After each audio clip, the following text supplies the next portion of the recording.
Bueno, esta va a ser un... Yo en realidad vengo a hablarles, pero también a escucharles, porque las ideas que voy a exponer son ideas, por supuesto, debatibles y que no todo el mundo coincide con ellas. Es más, yo diría que más que ideas las que voy a cuestionar falsas, más que falsas, son obsoletas. Es decir, mi padre era ingeniero de caminos y fue director de una confederación. Yo podría decir que en muchos de estos temas pensaba como mi padre, que fue, como digo, director de la Confederación del Duero, hasta hace 15 o 20 años. ¿Qué es lo que ha cambiado? Eso es lo que vamos a hablar.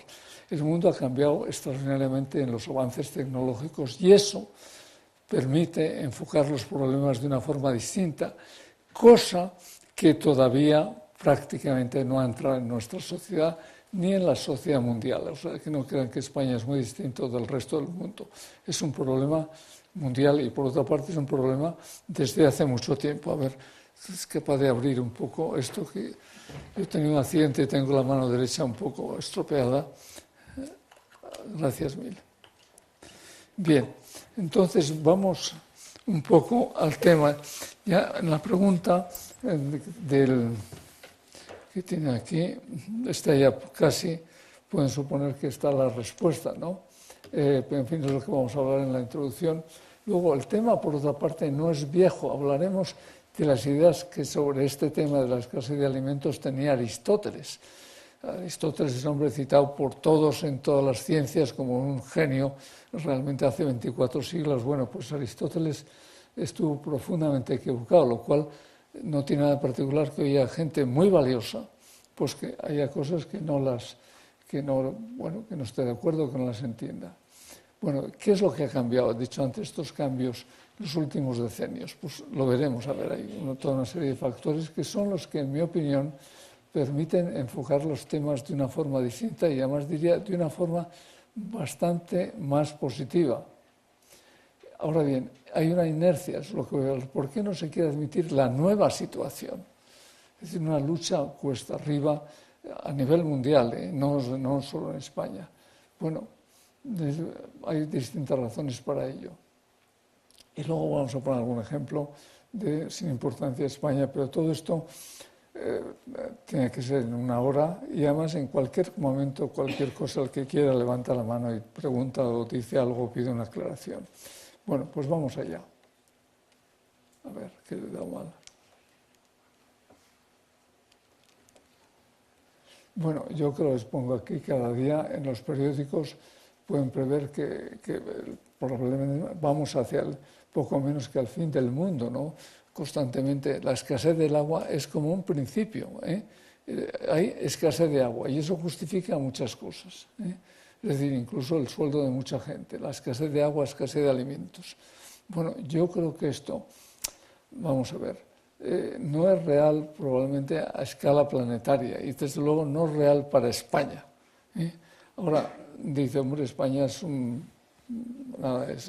una pequeña parte de la población mundial, el 1% más o menos, el 2%.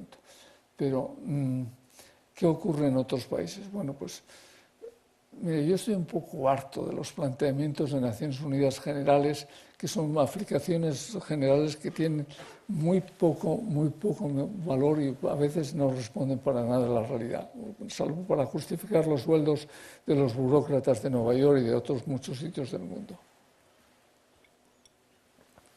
Bueno, entonces, lo que hemos hecho, lo que yo he hecho, y no solo yo, sino con un equipo, es chequear estas afirmaciones, especialmente con el caso español, que es un caso interesante y llevamos pues en esto muchos años trabajando en el tema y entonces la realidad es muy distinta, que es lo que hablaremos, pero el hombre de la calle en España tampoco crean que está muy de acuerdo ni los políticos con ello.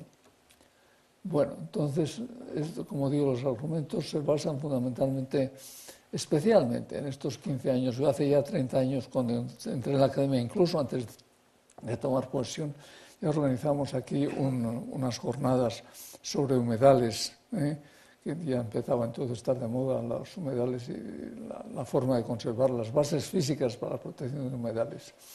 pero nuestros estudios se refieren especialmente a través de la Fundación Botín en los últimos 15 años, que ha creado una cosa llamada el Observatorio del Agua, porque ha sido extraordinariamente útil. Ahora la crisis nos ha afectado, la crisis económica extraordinariamente, y sobre todo la idea que tuvo el señor Botín, que en paz descanse, al cual yo solo debo agradecimiento, de construir el Guggenheim Botín, podríamos llamar ese edificio en Santander, que naturalmente está chupando, por decirlo así, todos los recursos de la fundación, y entonces pues ha tenido que recortarse los presupuestos y muchas cosas, y eso pues a nosotros nos afectaba, vamos, al grupo que dedicamos al agua especialmente.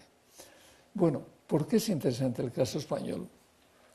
Bueno, España es un país ya de un tipo medio, 50 millones de habitantes, aproximadamente medio millón de kilómetros cuadrados, pero tiene especial interés en todos los mapas que ustedes ven, mapas, digamos, medioambientales de Europa, de la Unión Europea.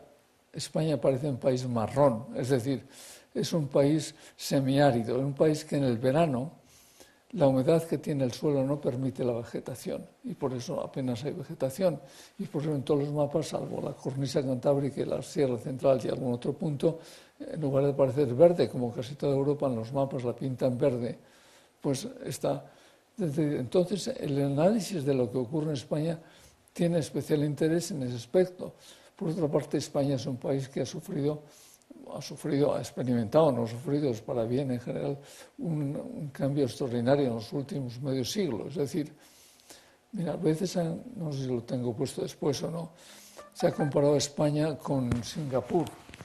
Bueno, hace 50 años aproximadamente, tanto España como Singapur, que se propone como ciudad-estado, un país modélico con un gran adelanto, tenía una renta de $300 por persona y año, ¿no? Hoy día son casi 20 y tantos mil o 30.000, casi lo mismo, se ha multiplicado por 100 prácticamente. Claro, hay que disminuir por la inflación, etcétera, pero ha habido un progreso espectacular en el desarrollo económico y científico español. Científico que ha sufrido un parón en estos últimos años, pero en fin, que creo que ha cambiado notablemente, el panorama. España era un país por ahí conocido, un país de artistas, de literatos, de pintores, Velázquez, Picasso, en lo que ustedes quieren, pero científicamente desgraciadamente no teníamos demasiado peso. Yo he viajado bastante, especialmente, digamos, también por América, y claro, son hijos de la madre patria, pero bueno, una madre patria de la que no estaban demasiado orgullosos en general. Eso ha cambiado notablemente en estos años, más que por lo que hayamos hecho los científicos, que lo hemos hecho, por lo que han hecho nuestros hombres de empresa, que han conseguido que las empresas españolas pues, sean líderes en muchos de esos países. Pero en fin, vamos a continuar. O sea que el caso español tiene mucho interés. Bueno, la conclusión clara de nuestros trabajos, todo lo que nosotros hemos publicado en este periodo con el Observatorio del Agua está asequible a todo el mundo. Hemos publicado muchas cosas, pero todas ellas se pueden bajar gratis, prácticamente todas ellas, desde la web, es decir, aunque se han publicado con editoriales importantes para libros, para bibliotecas, etcétera, pero todo se puede bajar gratuitamente por Internet. Bueno, como decía, los avances tecnológicos, luego veremos algunos de ellos. Y digo, ¿qué ocurre? Vamos, es una síntesis, pero es ¿cómo diría yo? Una especie de ritmo, una mezcla de ignorancia, arrogancia, negligencia y corrupción. Bueno, eso lo pueden aplicar aquí y a otras muchas cosas. ¿Por qué las cosas a veces no funcionan? Pues bueno, lo veremos luego un poco esto con algún detalle más, pero no solo en España, en muchos países del mundo. Bueno, aquí digo, para que vean que nada, aquel viejo dicho, nada, nil novo sub sole, no hay nada nuevo bajo el sol. Bueno, el caso que antes he mencionado de Aristóteles es digno de mención. Aristóteles es una de las mentes más privilegiadas que ha habido en este planeta. No, Aristóteles es la época de griegos clásicos. Bueno, pues es el autor de la famosa Ética Nicómaco, es el que inventa la palabra y vamos. Bueno, Aristóteles sostenía que había que promover el aborto entre los esclavos de la Gran Atenas, vamos, de la Atenas de entonces, para evitar serios problemas sociales. Bueno, esto es más o menos lo mismo que nos está diciendo Nueva York, que sobra gente, que habrá serios problemas, que los esclavos, es decir, el tercer mundo se reproduce más rápidamente que el norte, que nosotros, que tenemos un problema todo lo contrario de demografía, de invierno demográfico. Bueno, por eso es interesante ver este caso de Aristóteles, que hay otros más, ¿no? Pero, es decir, yo tengo aquí tomado de un escritor de la época de los primeros siglos, dice, ¿cómo era la situación en la ciudad de Atenas? Atenas, que siempre el invento de la democracia, el gobierno, etcétera, todos los cristianos. Pues Atenas tenía 20.000 ciudadanos en la época de Aristóteles con derecho a voto. Solo los hombres, las mujeres no tenían derecho a voto. Las mujeres han tenido derecho a voto, bueno, en algún cantón suizo lo han aprobado hace 3 o 4 años, me parece, nada más, y en otros países, pues, ha sido relativamente reciente. Y había además, pues eso, 10.000 libertos o residentes, es decir, hombres libres pero sin derecho a voto, y 250.000 esclavos. Es una proporción prácticamente de 1 a 10. Hoy día, entre el primer mundo, es decir, Europa, Estados Unidos, Japón, y el resto del mundo, pues es de 1 a 8. O sea que estamos casi en parecidas condiciones. Bueno, entonces, ¿qué es lo que dice Aristóteles? Como digo, una mente absolutamente privilegiada. Dice, bueno, los esclavos se reproducen más rápidamente que los hombres libres. Por consiguiente, hay que fomentar el aborto entre los esclavos, porque si no, tendremos desórdenes sociales. Si no, habrá problemas, porque no va a haber alimentos para todos. Bueno, eso sostiene una mente privilegiada, para decir que es muy difícil acertar. ¿Cuál es la situación 20 siglos después? La Gran Atenas tiene hoy no ya 300.000 habitantes, sino 5 millones de habitantes. No sé, alguno de los que están aquí probablemente ha pasado por allí. Yo hace ya 2 o 3 años que no voy. Bueno, en Atenas, hoy día, pues la esperanza de vida ha pasado de 30 años, que era la que tenía en la época de Aristóteles, a 80 y tantos, igual que aquí las mujeres tienen 3 o 4 más, cada día menos diferencia, porque ya empiezan a morirse como trabajan, igual que los hombres de infarto, igual que los hombres, o sea que en ese aspecto, pero bueno, se dice pronto, la esperanza de vida ha aumentado 50 años, gracias pues, a la medicina moderna y a la vida más. Entonces, hombre, claro que hay problemas, es decir, no hay esclavos, evidentemente, ¿no? Por la ley de Gini, es decir, la distribución de la riqueza no es precisamente de los países que está mejor, pero bueno, una diferencia notable con la época, pues sí que la hay. Es decir, y bueno, tienen problemas, no sé si continuará ahora, pero la última vez que yo estuve, los coches solo podían funcionar 3 días por semana, según la matrícula, es decir, por la contaminación atmosférica, o sea que los pares, pues lunes, miércoles y viernes, y los impares luego pues, los otros días. Es decir que, bueno, el tema no es que no haya problemas, pero es decir que entonces la gente se equivoca en este.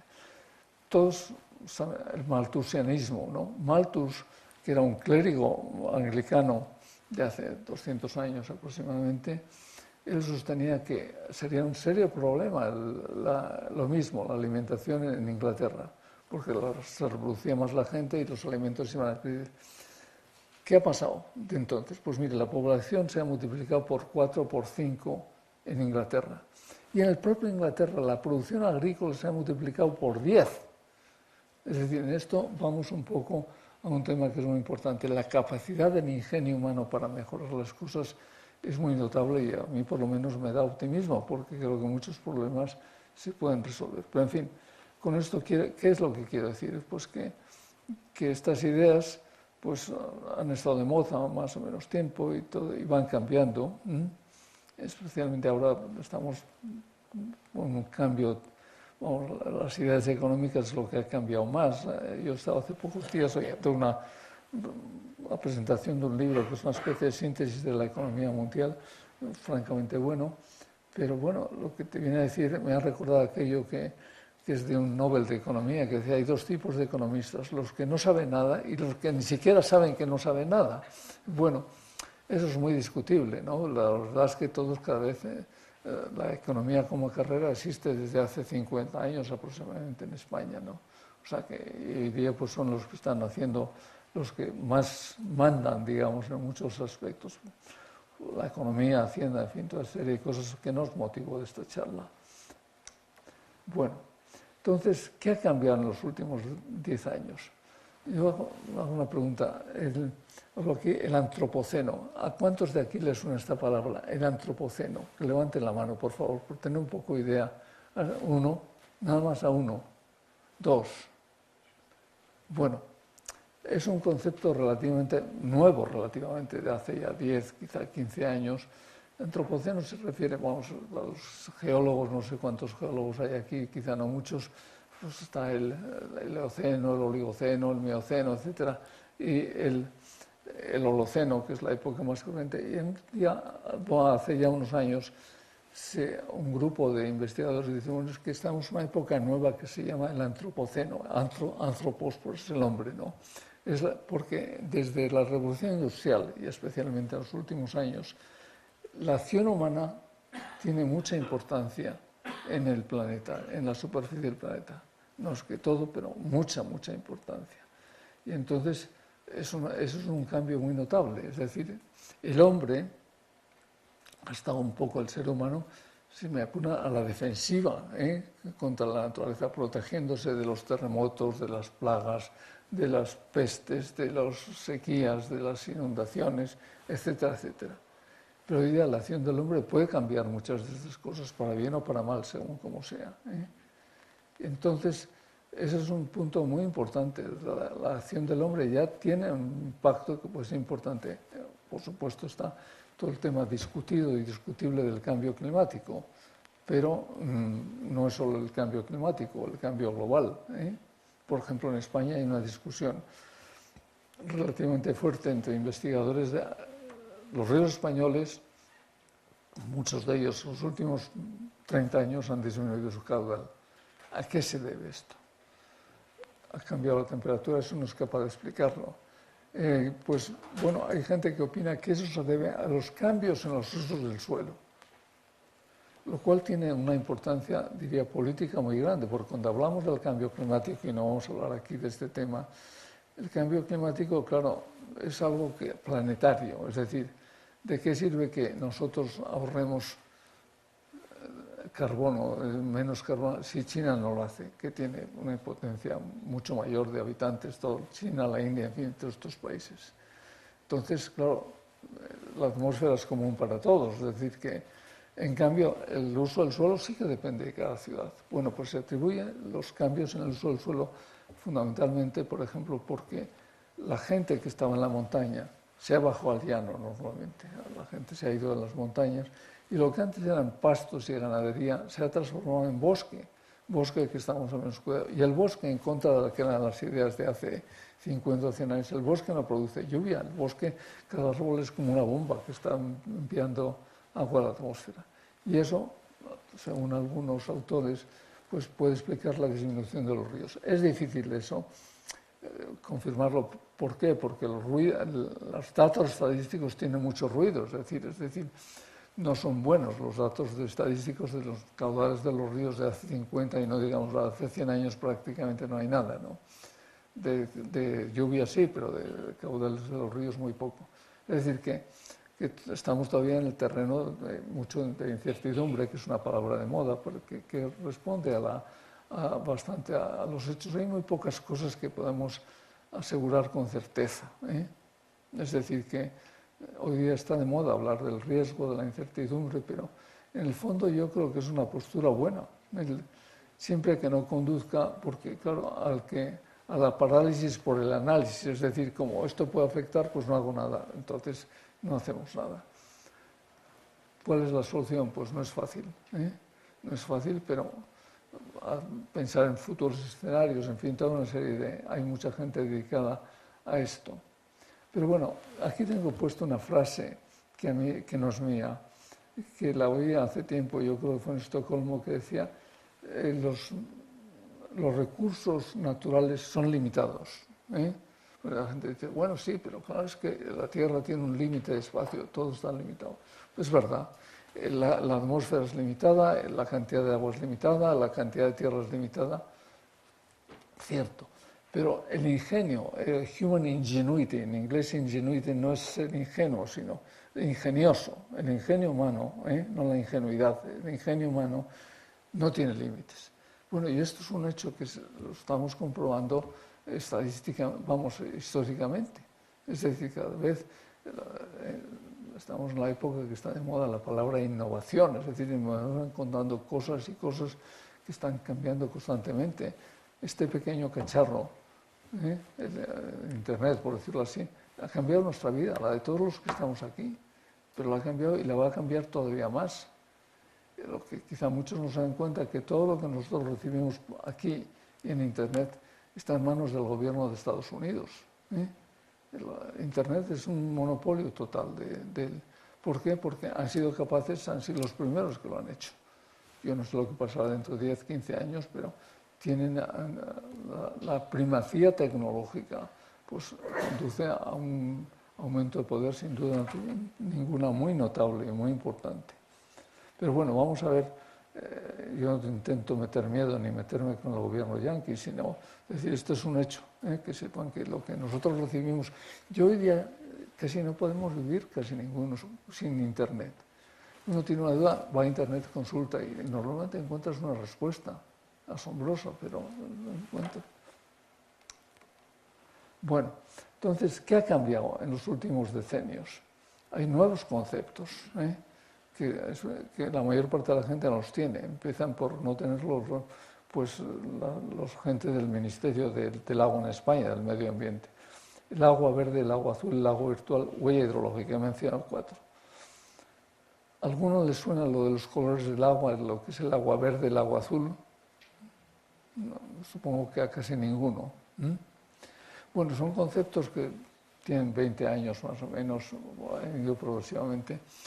Bueno, al estudiar el ciclo hidrológico, eso pues sí que todo el mundo lo sabe, lo ha aprendido, pero el ciclo hidrológico, ¿alguno sabe cuándo se descubre el ciclo hidrológico? ¿Cuándo se empieza a medir? ¿Hace 10 siglos, 20 siglos? ¿De cuándo es? Pues aproximadamente del siglo XVIII, 1700, es decir, Platón, Aristóteles, Descartes, otros tenían unas ideas absolutamente equivocadas sobre el ciclo hidrológico, que hoy nos parece una cosa elemental, ¿no? Llueve, parte se lo tiene el suelo, parte va a los ríos, etc. Por ejemplo, Platón piensa que las fuentes son como la savia de los árboles, o sea, que son heridas que se hacen en la piel de la tierra y por ahí sale el agua y por ahí salir la savia de los árboles. No, la idea de la gravedad no estaba, ni además hay otras fuerzas, además de la gravedad, que es la que provoca eso. Aristóteles piensa que el agua, ¿no? Grecia, digo por decir que es absolutamente asombroso el grupo de gente inteligente que hubo allí en la época de oro, desde el siglo III y IV antes de Cristo, pues pensaba que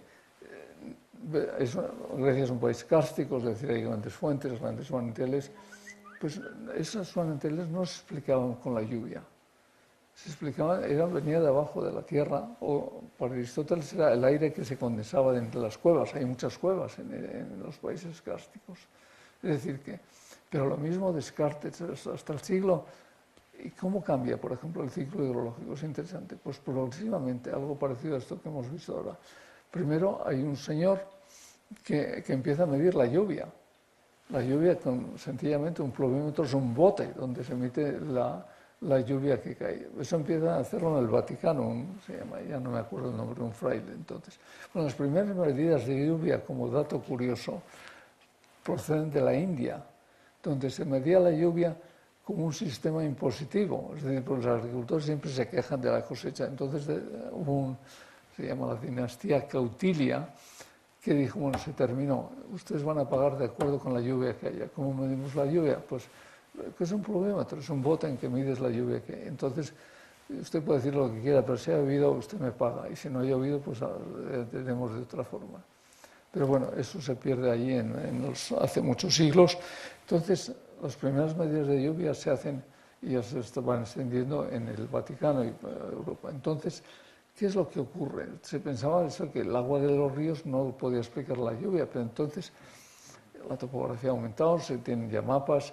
Entonces, al estudiar el Sena, el río Sena, hay unos hermanos que ven que el caudal, y son capaces de medir ya el caudal del río. El caudal que lleva el río es aproximadamente una quinta, una sexta parte de la lluvia que cae dentro del área de la cuenca, ¿no?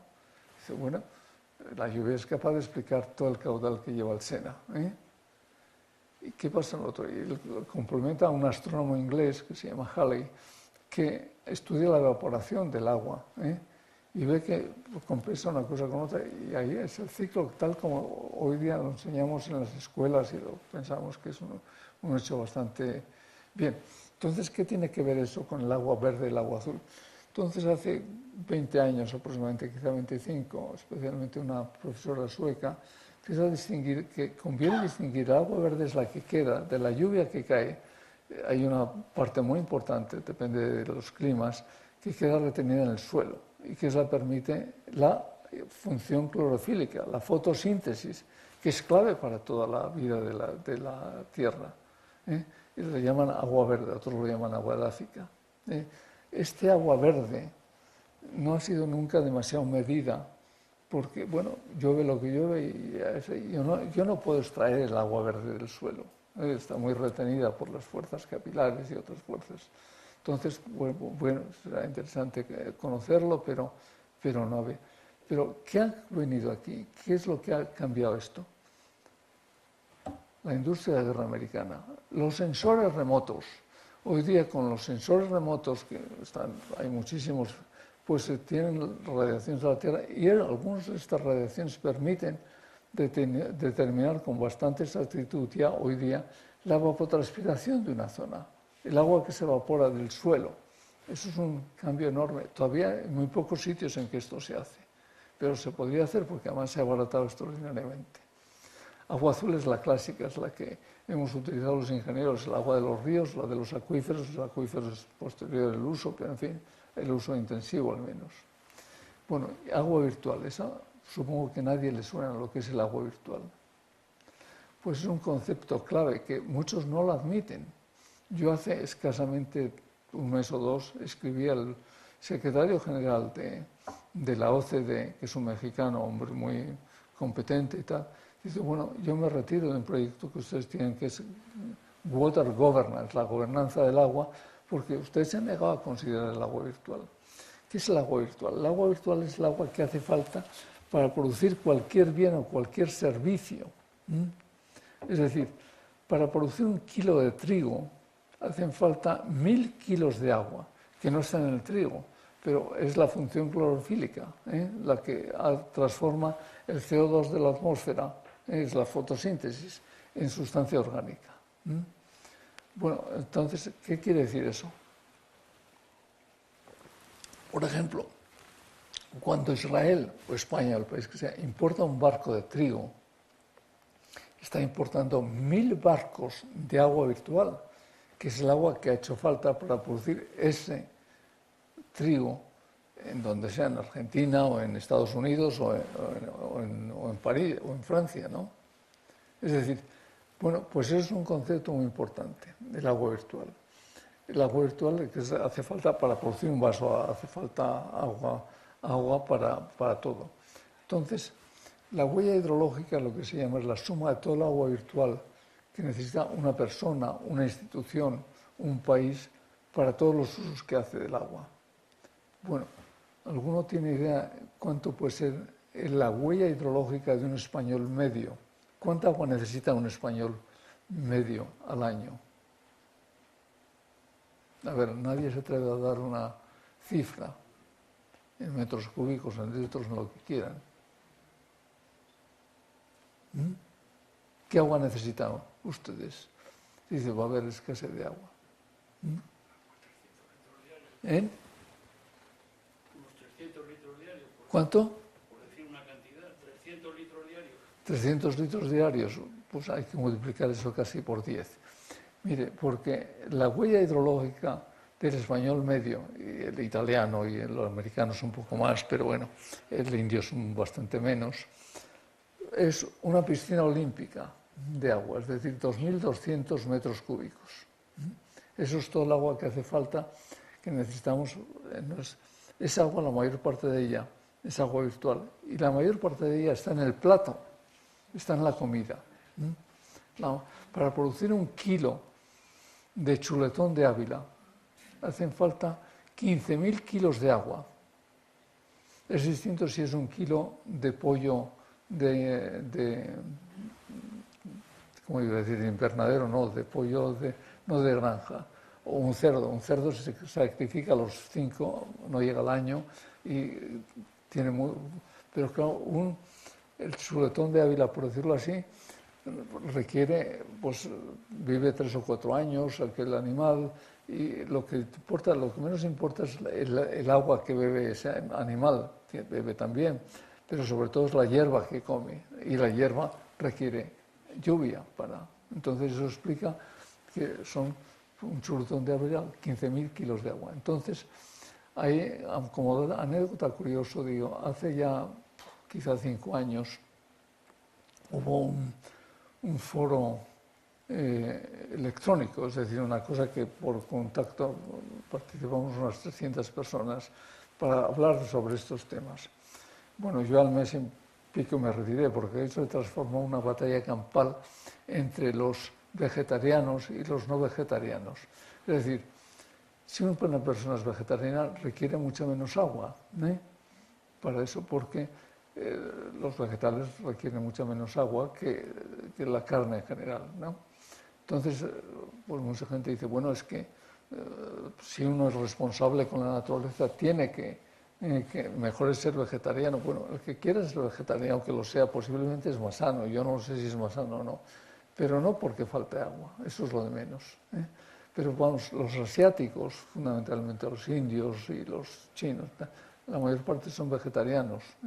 Y entonces ahí se organizó una batalla campal, vamos, intelectual, y dije, bueno, estos ya dan ganas de perder el tiempo, y yo me retiré de aquel foro, ¿no? Pero quiero decir, porque eso nos plantea, es decir, la huella hidrológica de un indio es aproximadamente 1.000 metros cúbicos al año. La de un español es más del doble. ¿Por qué? Porque somos omnívoros, comemos carne, y esos países a medida que aumenta su nivel de vida, normalmente comen más carne y va aumentando su huella, ¿no? Entonces, bueno, es un tema. Para tranquilidad diré que el que quiera ser vegetariano, que lo sea, pero nos sobra agua en el planeta. Eso es lo que voy a decir, lo que está es muy mal gestionada, que ese es el punto. Bien, con esto, estas ideas, igual que la mayor parte de ustedes no habían oído hablar de ellos, pues el que tampoco ha oído hablar de ellas es la ministra, vamos, quizá la ministra de Agricultura y Medio Ambiente, quizá sí, ¿no? Pues una mujer muy lista, pero la mayor parte de la gente que está en la administración las desconoce.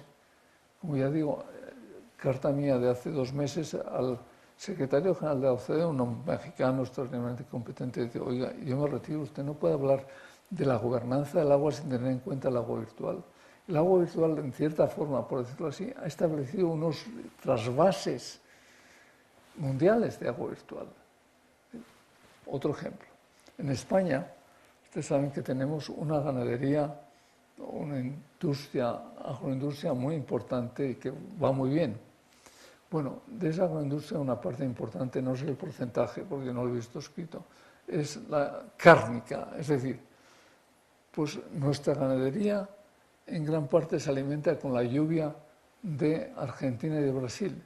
Porque, ¿cómo es eso? Importamos, España no tiene capacidad para producir los piensos necesarios para todas esas cabezas de ganado. Importamos soja, soja, maíz, piensos de esos países que la transformamos en carne y luego se vende a Europa o a donde sea.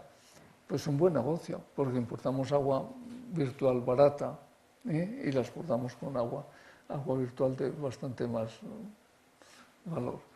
Bueno, eso es decir.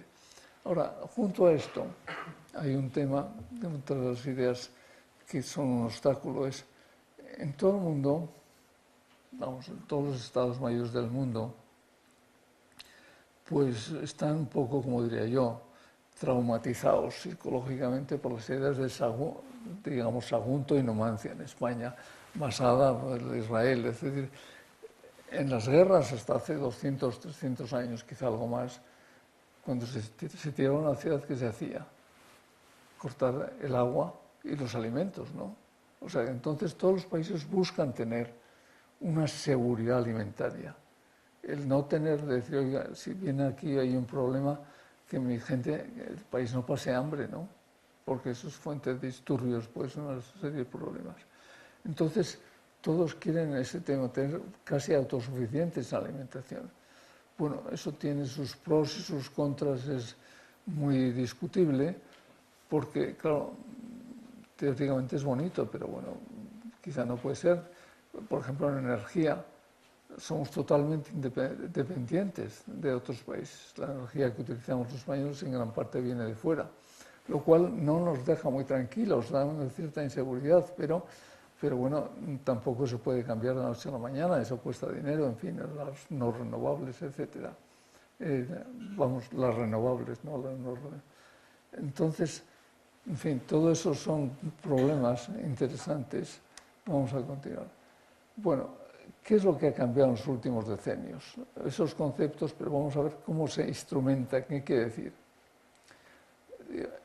Es muy importante el comercio de alimentos, ha aumentado extraordinariamente desde la huerta. Hombre, el comercio de alimentos ha existido siempre, ¿eh? Yo creo que todos habrán visto, se llama el Museo Arqueológico, yo hace tiempo que no he estado, pero seguro que hay ánforas romanas con aceite, con trigo, tal, que se llevaban de un sitio a otro para el comercio de alimentos. Pero claro, una cosa era ese comercio en unos barcos trirremes y tal, o lo que hay hoy día, que son esos gigantescos, ya sea para el petróleo o para... Hay un ejemplo que yo solía poner ahora, ya no doy clases, pero es decir, todo el mundo seguro que ha comido kibis alguna vez. Lo que no se han fijado es que a veces los kibis tienen un sticker, una pegatina que pone New Zealand y una marca. ¿Qué quiere decir? Que esa fruta, que es una fruta bonal, que se produce también en España en el verano, ha venido de las antípodas. ¿Eso qué supone? Pues que, y no es una fruta cara, es una fruta normal, no es una fruta de lujo, un plato exquisito.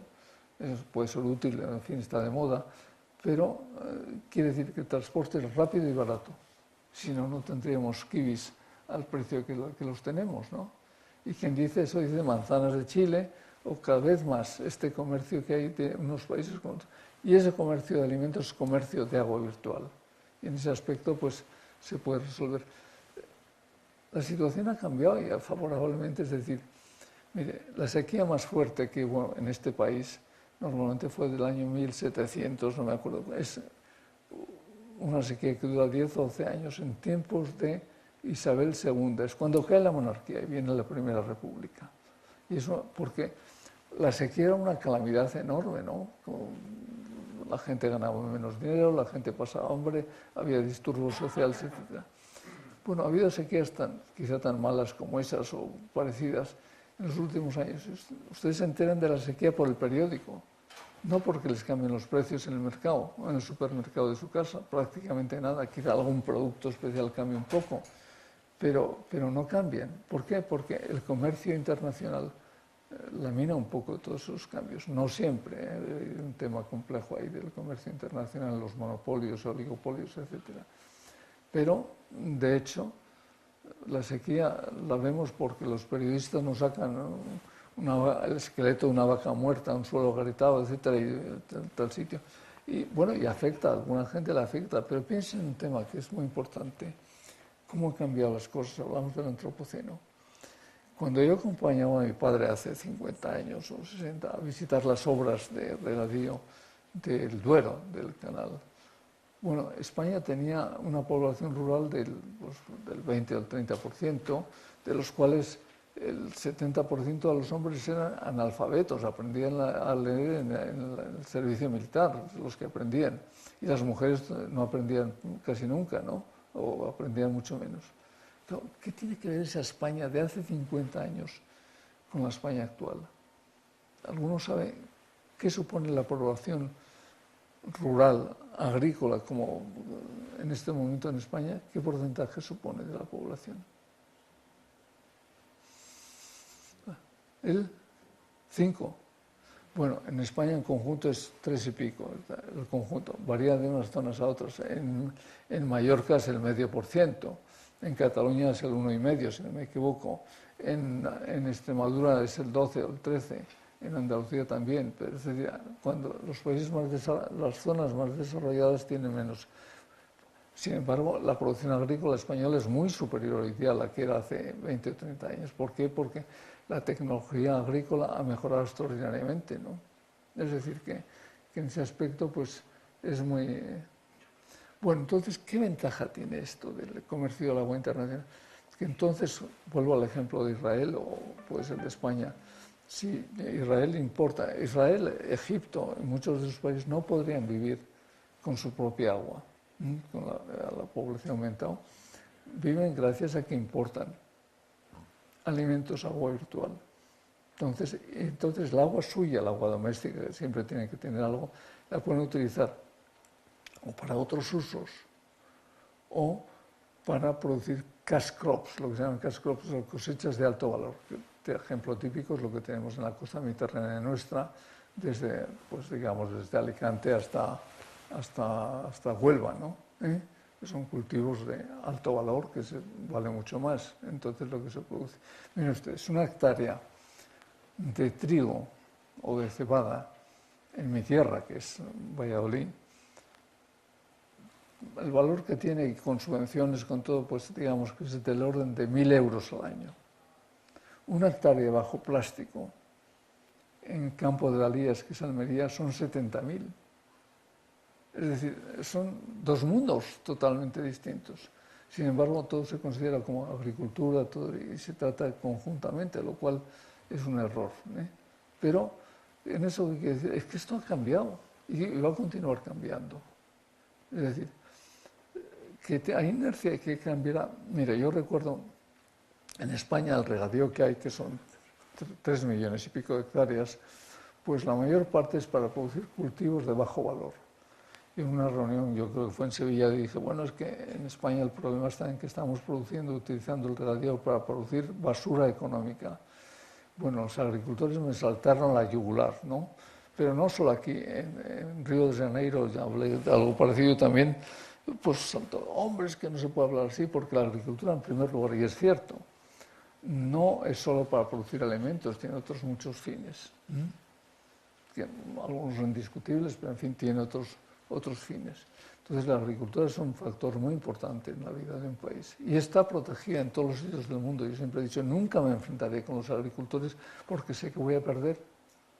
Pero da lo mismo que sea la India, que son el 60% de la población, 50-60% es rural, vive con terrenos de menos de media hectárea para subsistencia, o Estados Unidos, donde es el 1% de la población. Pero tienen, por una serie de razones, que no es momento ahora de entrar en ella, pues es muy... Sin embargo, eso va cambiando, va a ir cambiando. En España, en este momento, el 80% del agua azul se utiliza para el regadío, para producir, como hemos dicho, una parte muy pequeña de nuestro PIB. En cambio, el turismo prácticamente utiliza el 1% del agua de España. Y en este momento es el 14-15% del PIB y de los puestos de trabajo. Es un desequilibrio notable, ¿no? Entonces dice, bueno, ¿usted qué quiere? ¿Cargarse la agricultura? No, pues es que no hay que cargarse nada, porque hay que hacer un cambio progresivo y que afecta poco a poco. Por ejemplo, aunque eso ha habido no es momento ahora de hablar de ello, pero la energía termosolar se permitió un momento ilegalmente, pero sensatamente, los agricultores pueden vender sus derechos de agua a termosolares. Bueno, para ellos, aquel que podía venderlo, que no podía todo el mundo, todo requería que estuviese cerca de una red, etc. Pues era un gran negocio. ¿Por qué? Porque ya no, depende de los sitios, pero les daban compraban, alquilaban por 50 años y con una renta que era mucho más que lo que producía el campo, sea, que era tocarle la lotería el que pudiera hacer esto. Bueno, quizá está bien, o sea que, es decir, de aquí sale una palabra, gran parte de la solución de los problemas del agua en España son reasignación de usos, reasignación. Pero claro, la gente cuando se dice esto, ya digo, me ha pasado más de una vez, dice, bueno, pero ¿usted qué quiere? ¿Cargarse la agricultura, que cambie el campo, que se desertice? Digo, bueno, desertización es una palabra también muy ambigua, pero lo primero que yo querría saber en el campo, qué porcentaje de la gente que está ahora en el campo son inmigrantes legales o ilegales, que es otro de los temas que hay que ver, ¿no? Bueno, es decir, nos faltan muchas cosas, realismo, conocer los datos de verdad y no vivir con patrones o con conceptos que quizá no responden hoy día a la realidad y que irán cambiando porque la agricultura se termina por imponer, ¿no?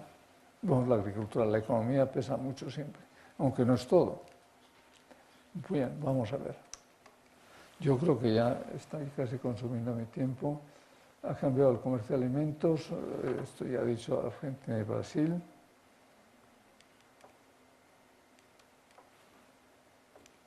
A ver qué pasa eso. Bueno, ¿qué también ha cambiado también? Vamos a ver, ha cambiado la desalinización. ¿Qué ideas tiene? ¿Alguno tiene idea de la desalinización en España? ¿En qué ha consistido lo que se hizo? No, ninguno se acuerda. Bueno, en el año 2001 aproximadamente, entonces al gobierno del PP había un plan que se llamaba el plan hidrológico que quería hacer el trasvase del Ebro, 1.000 millones, a la zona mediterránea, ¿no? Eso con el cambio de gobierno se quitó y se puso lo que se llamaba el plan Agua, que consistía en construir 20 grandes desaladoras que iban a sustituir ese plan.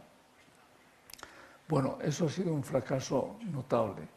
¿Por qué? Bueno, lo diré porque, sin embargo, diré la parte positiva que tiene también. Porque el desalar el agua de mar, primero la planta tiene que estar cerca del mar, viene a costar, funcionando 7.000 horas al año, es decir, pues medio euro, números redondos, medio euro al metro cúbico. Claro, de ese medio euro, la mitad es para el consumo de energía y la otra mitad son gastos de capital, es decir, reposición de membranas, etc. Bien, si esa planta funciona, en lugar de producir 1 millón al año de lo que sea, produce 100.000, pues los gastos de energía disminuyen al 10%, pero los gastos de capital son los mismos. Si ustedes hacen una fábrica a producir 1 millón de coches y producen 100.000 coches, pues claro, lo que ha costado la inversión en la fábrica, entonces, ¿qué pasa? El precio del coche sube a las nubes y es lo que ha pasado aquí. Entonces, esto, pues ha sido, España se lanzó ahí, yo creo, por unas razones las que sean. Yo recuerdo un seminario de mi universidad en el Escorial, invitamos a un americano de California y yo dije, bueno, en España vamos a utilizar desaladoras para agricultura. Me dijo, mira, Ramón, no me lo creo, en ningún sitio se ha hecho esto. Y efectivamente tenía razón. ¿Por qué? Porque una de dos, o haces con subvenciones perversas, que es lo que se está haciendo, que lo pagamos todos los españoles, es decir, para venderla a la agricultura a 30, 40 céntimos, y hasta los $2 que viene a costar cada uno, o 2 euros, pues el resto sale de nuestro bolsillo, ¿no? A través de los impuestos. Entonces eso es decir, el plan Agua ha sido económicamente un desastre para el país. Sin embargo, casi nunca hay un mal absoluto. Se ha creado una ingeniería de desalación española puntera en el mundo. Es decir, las empresas españolas están construyendo desaladoras en el Támesis, en California, en Australia. Es decir, hay una ingeniería de desalación española de primerísima línea. Es decir, que no hay mal absoluto, o sea, que no hay mal que por bien no venga, o sea que, bueno, vamos a ver más cosas. Bueno, el agua subterránea también es una cosa que ha cambiado, no solo en España, sino en todo el mundo.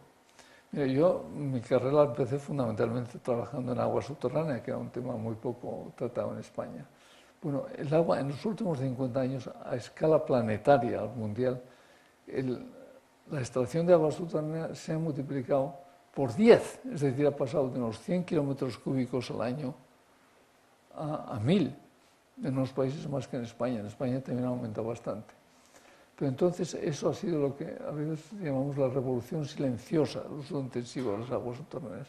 ¿Por qué es revolución? Primero porque tiene un impacto grande, y silenciosa porque se ha hecho normalmente en casi todos los países, al margen de las agencias estatales del agua, que en España eran las confederaciones que trataban únicamente de las aguas superficiales, y de las aguas subterráneas no tenían ni puñetera idea.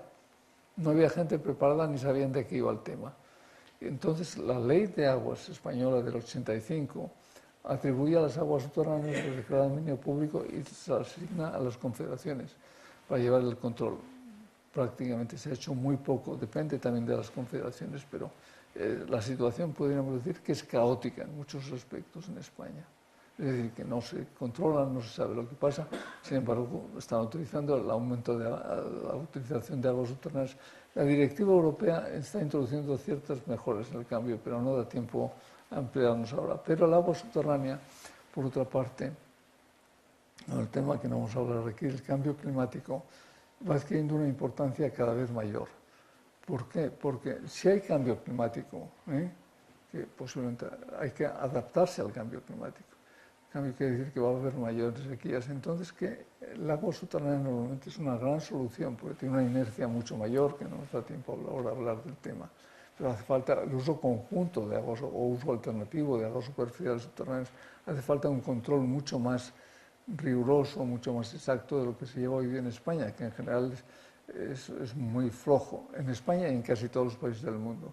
Eso es lo que un americano llama la hidroesquizofrenia, es decir, que los planificadores del agua normalmente tratan de forma separada superficiales subterráneas, olvidándose en general de las subterráneas, porque los ingenieros civiles de todos los países del mundo prácticamente, y yo soy un ejemplo, es decir, yo salí de la Escuela de Ingenieros de Caminos de Madrid con ideas pocas y equivocadas sobre las aguas subterráneas.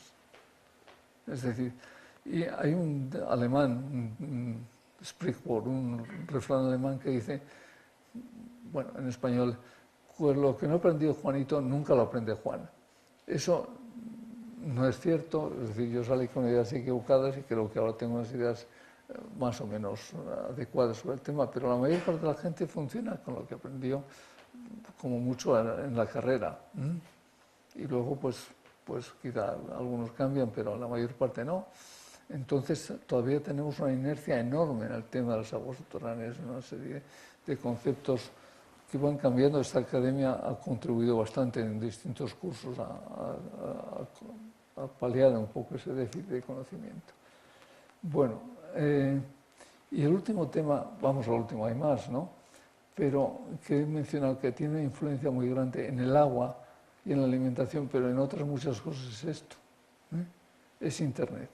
Es decir, Internet, ¿en qué está influyendo? Por ejemplo, un tema que en España había muy poco, está facilitando mucho la transparencia, la comunicación. Es decir, la Directiva Europea, que prácticamente lo he mencionado, en España tenemos la Ley de Aguas del 85, que tuvo fundamentalmente dos cambios: declarar las aguas subterráneas de dominio público y también la planificación. Ninguna de las dos cosas funciona, esa es la realidad. Pero, y todavía hay gente que sigue creyendo en ellas, ¿no? Pero la otra es la Directiva Europea del Agua, que ha introducido un cambio importante en España, mucha mayor consideración para el medio ambiente, en fin. El balance para mí es positivo, pero en fin, no quiere decir que todo sea perfecto, ni mucho menos. Pero la Directiva Europea exige una cosa que eso sí que puede introducir un cambio en España, que es la participación de los usuarios en sentido amplio. Entonces, los planes que se hacen de cada cuenca, en realidad se llama demarcación ahora, para incluir también las aguas costeras, pues tienen que ser sometidos al público y opinar, en fin. Eso ha sido un cambio de la noche al día. No es que funcione perfectamente, porque claro, si a una persona le largan un mamotreto de 1500 páginas sobre el plan, claro, no se lo va a leer, o es difícil que se lo lea o que lo entienda. Entonces eso hay que perfeccionarlo bastante, pero ha conducido a un cambio mucho. Y todo eso es posible hoy día. Sin Internet esto no sería posible, ¿eh? Y eso va cambiando. Y no sé, ya que pocas cosas más me queda por hablar.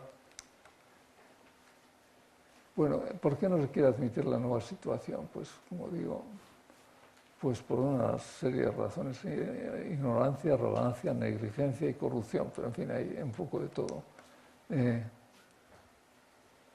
Bueno, pongo aquí una explicación, es la dificultad. Lo que no aprendió Juanito nunca lo aprende Juan, lo cual es cierto hasta cierto punto.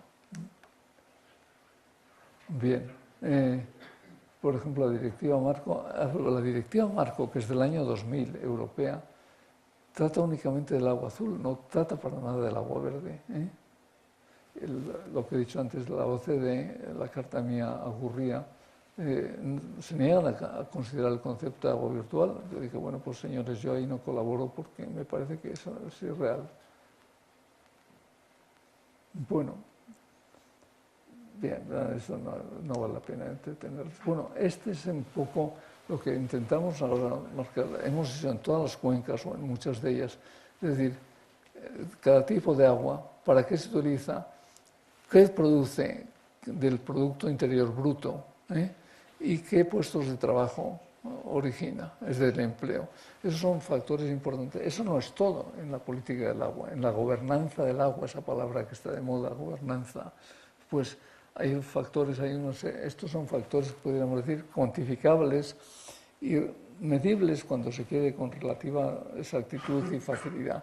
Pero hay otra serie de factores que tienen tanta influencia o más, y que en ustedes mismos también, que se pueden llamar como quieran. Nosotros a veces los llamamos intangibles. Es decir, los factores sentimentales, culturales, religiosos, influyen extraordinariamente. El agua en España es un arma política. El agua ha cambiado el voto en España, y utilizan el agua como un arma política, los políticos del color que sean, me da igual, lo cual es un callejón sin salida. ¿Por qué? Porque los políticos, la función objetivo, matemáticamente hablando, de un político es ganar las próximas elecciones, porque si no tiene su poltrona no va a hacer nada, Entonces, las elecciones son siempre a 3 años, 4 años, 5 años las máximas de distancia. Esto requiere una planificación con mayor horizonte temporal. Entonces es un callejón sin salida difícil. Únicamente en medida que se consiga mayor educación de la gente, mayor conocimiento de estos temas, pues irá mejorando, pero es muy difícil. Requiere tiempo. Y bueno, esta academia está procurando contribuir a que esto se vaya haciendo para conseguir la mayor parte de los conflictos que hay en España, el agua, es rebeldes, he escrito artículos, sin motivo.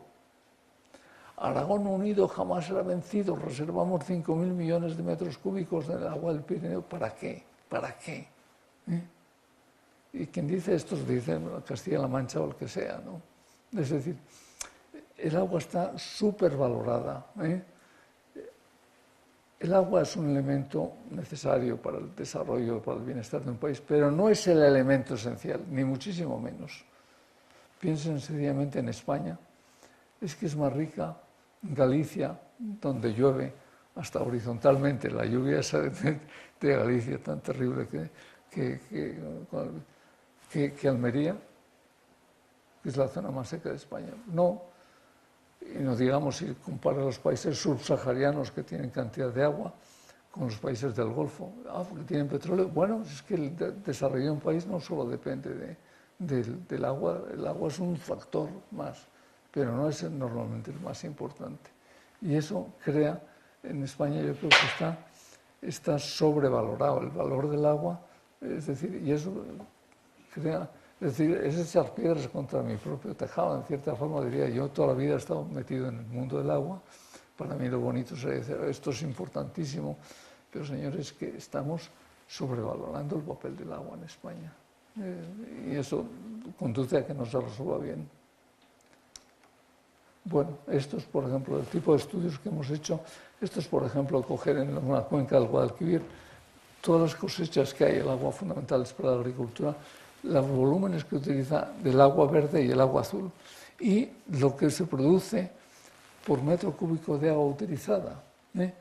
Claro, fíjense, esta curva pues va por metro cúbico desde aquellos que producen mucho menos de 1 euro por metro cúbico a los que producen 4, 5, 10. Es decir, que el agua utilizada en los invernaderos del campo de Alías en Almería es mucho más productiva, y no digamos si en lugar de ser los invernaderos del campo de Alías es un campo de golf en Andalucía. Entonces, pero no hay tiempo ahora para hablar del tema de la demagogia de los campos de golf. Pero bueno, hay que ir un poco, yo creo que este es un tema importante, intentamos llevarlo, que poco a poco irá entrando en la gente, porque es de sentido común, la economía pesa mucho. Y me parece que la última diapositiva que tengo, si quiere salir, es esto. Bueno, esto es como nosotros vemos en el Observatorio del Agua, cómo hay que hacer los balances de las cuencas. Hay que tener en cuenta el agua azul, que es la que está abajo, esto es para el Guadalquivir también, y el agua verde. Y el agua verde es la que va lo mismo, que tiene ahí puesto para los bosques, para los prados, para, en fin, de las distintas cosas. Es decir, tener el ciclo completo del agua, que hoy día se puede medir, y se puede medir con relativa facilidad. A esto es a lo que hay que tender si se quiere una buena gobernanza del agua. Junto a esto, que son temas, digamos, científicos, relativamente fáciles, medibles hoy día, están estos temas que he dicho intangibles, o más difíciles de medir, como es el impacto ecológico, como es el valor de los ecosistemas, como es el valor cultural político del agua. Pero bueno, si empezamos teniendo cada vez más datos más concretos, más exactos sobre este tema, pues será un avance muy considerable en España. Esto, desgraciadamente, hasta ahora únicamente se ha hecho, y de una forma muy preliminar, en la cuenca del Guadalquivir. Teníamos el plan de hacer esto en la cuenca del Júcar, pero esta dichosa crisis económica nos ha dejado el tema parado totalmente de momento. Bien, y yo creo que con esto las conclusiones, bueno, ya no vale la pena, ya se lo he dicho todo, y nada más, quedo a su disposición si hay alguna pregunta. Seguro que hay cosas que han quedado oscuras, cosas que muchas son muy debatibles. Sí.